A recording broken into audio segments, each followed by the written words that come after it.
everyone. So it's recently come to my attention that people actually watch my videos, which is super cool. Not that I doubted you. I didn't. But cool. Super cool. So I was going to write this. I was going to post it on my Facebook. I've been thinking about this, and I think it would be helpful to speak about it, and then I won't have to think about it anymore. Maybe. Maybe you can tell me what you think. So I have a lot of conversations with a lot of people, and I love the people that I have these conversations with. They're always good. But I think the best conversations are ones that I'm still thinking about weeks later, and this is what happened in this case. Okay? And I wrote it down, so I'm going to go back to my notes. Forgive me. But in interactions, I feel like it needs to be more than just that moment. That moment is great. That conversation is great, and you may get from it what you might. But I've been thinking about this one conversation for a couple of weeks now, and interestingly enough, I find that the best conversations are people who on some level feel broken or hurt or lost, or I don't know, I just find that they're the most profound, I guess.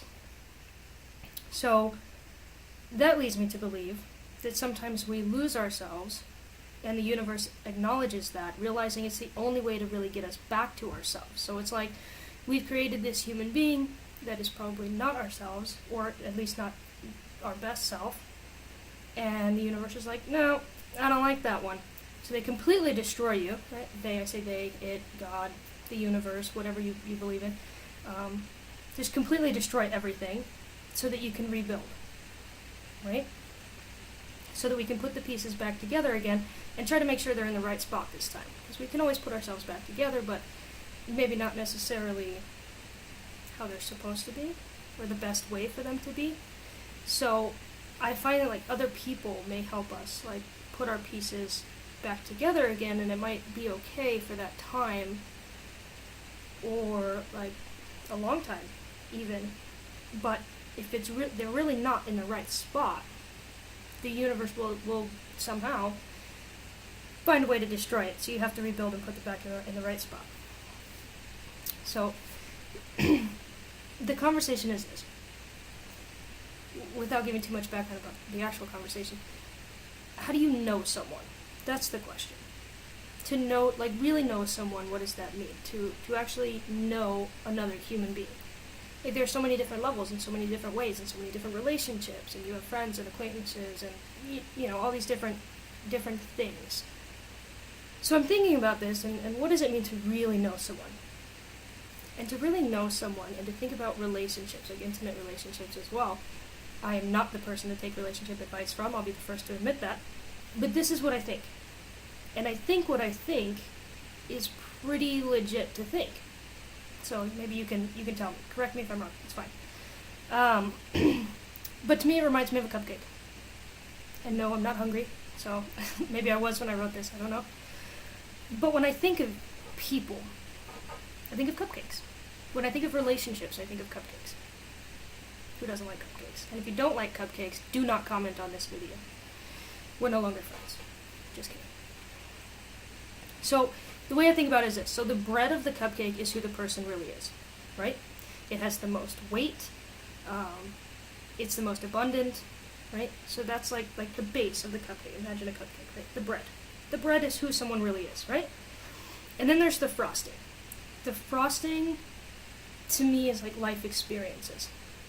Right? So those are their experiences that they may or may not share with you. The frosting is fun. It's tasty.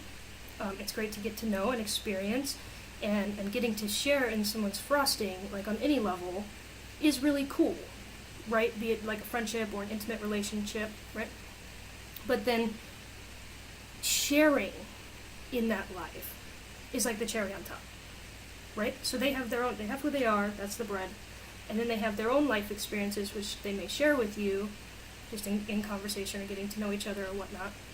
And then if you do get into a relationship, or even an intimate friendship, or even an intimate friendship, then it's the cherry on top, right? It's your paths are crossing, and that's a cherry on top. So what I think is, many of us taste the frosting. Right? Many of us go right for the frosting and we decide that we like it, maybe even love it, and decide to add the cherry on top without even realizing that we haven't even tried the whole cupcake. Right? Many of us settle for the frosting and the cherry when in a relationship, like especially a new one. We're focusing on how much we enjoy the frosting and forgetting about the cupcake. Essentially settling for like, alright, well the frosting's good and the cherries, we're going to put the cherry on top. We're going to see how that works out and it should be fantastic because I like the frosting. But we're forgetting at some point that you got to have the whole damn cupcake. Right? Frosting is only going to satisfy for so long. Right? The cherry on top can be lost. It can be knocked off at any point. And I find that in finding the bread, the frosting loses its tastiness. And we lose the cherry on top. Right? Are we following? So, when we get into relationships of any sort, based on how much we like the frosting, or interactions with someone, or, getting to know them on a very, I would say like superficial level, then essentially that frosting's not going to be enough at some point, or as we move forward and we actually get to the bread, maybe we're like, oh, that bread is terrible. Like the frosting was so good. The cherry on top was fantastic, but oh god, the bread is terrible, it's stale and it's gross. And then the bread being the core of the human being, like who they really are, well then the cherry falls off because we're too busy being distracted by how terrible the bread is. Makes sense? I think it makes sense.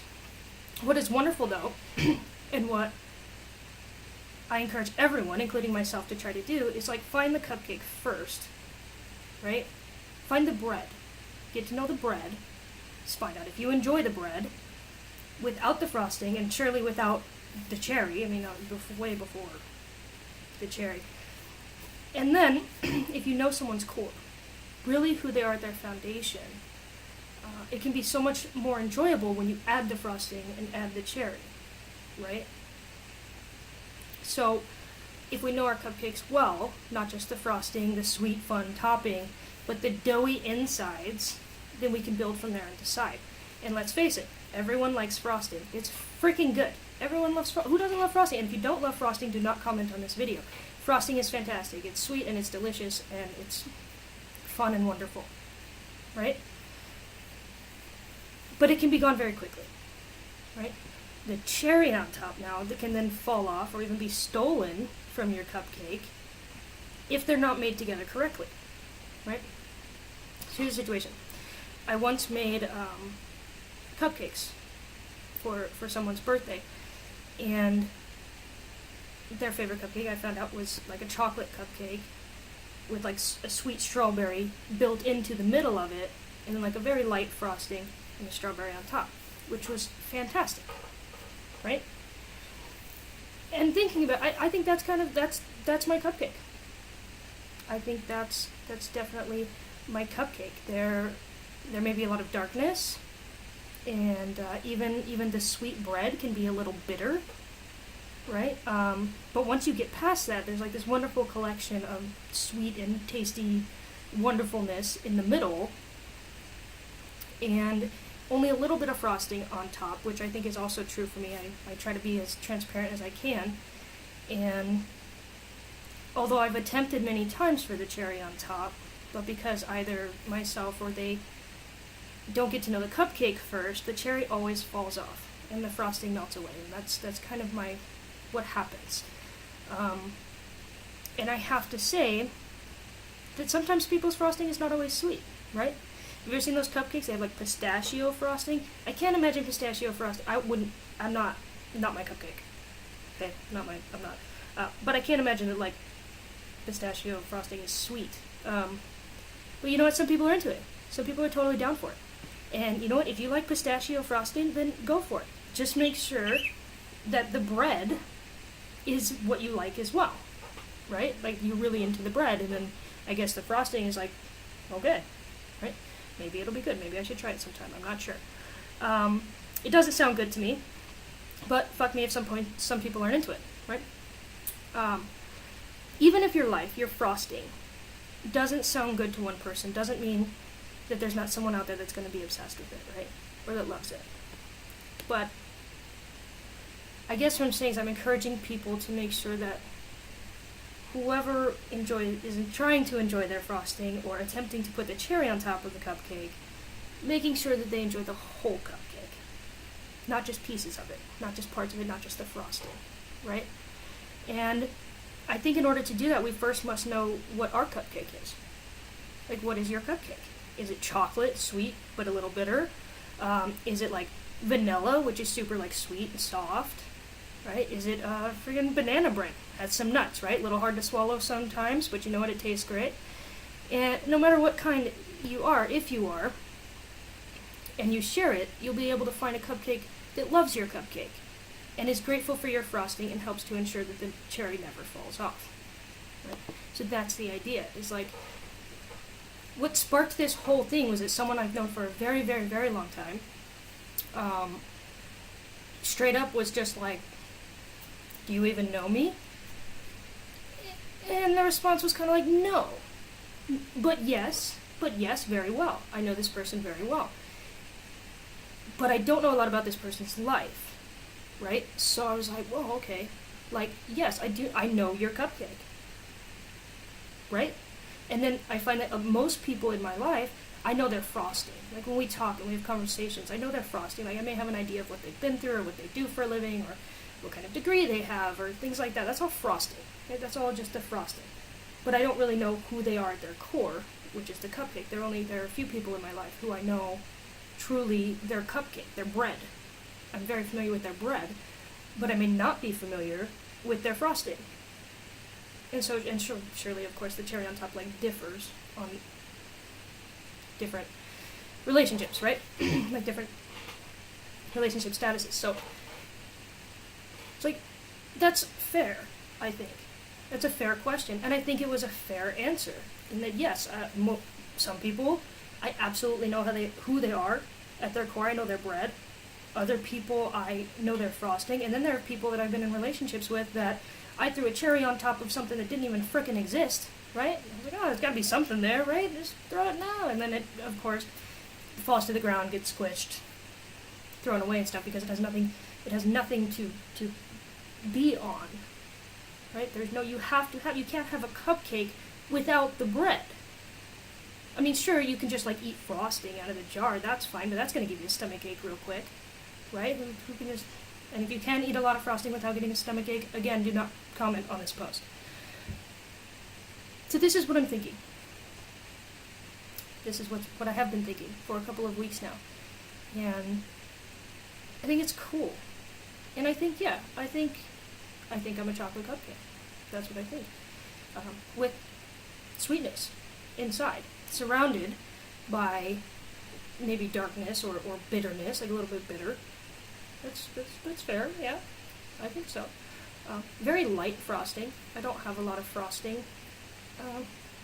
I do have a lot of frosting, but it's not sweet frosting. As far as like life experiences and things like that, it's kind of a 50-50. What kind of frosting? Maybe like a buttermilk? Maybe kind of thick, but not too sweet. That's what I'm thinking. Yeah. So what kind of cupcake are you?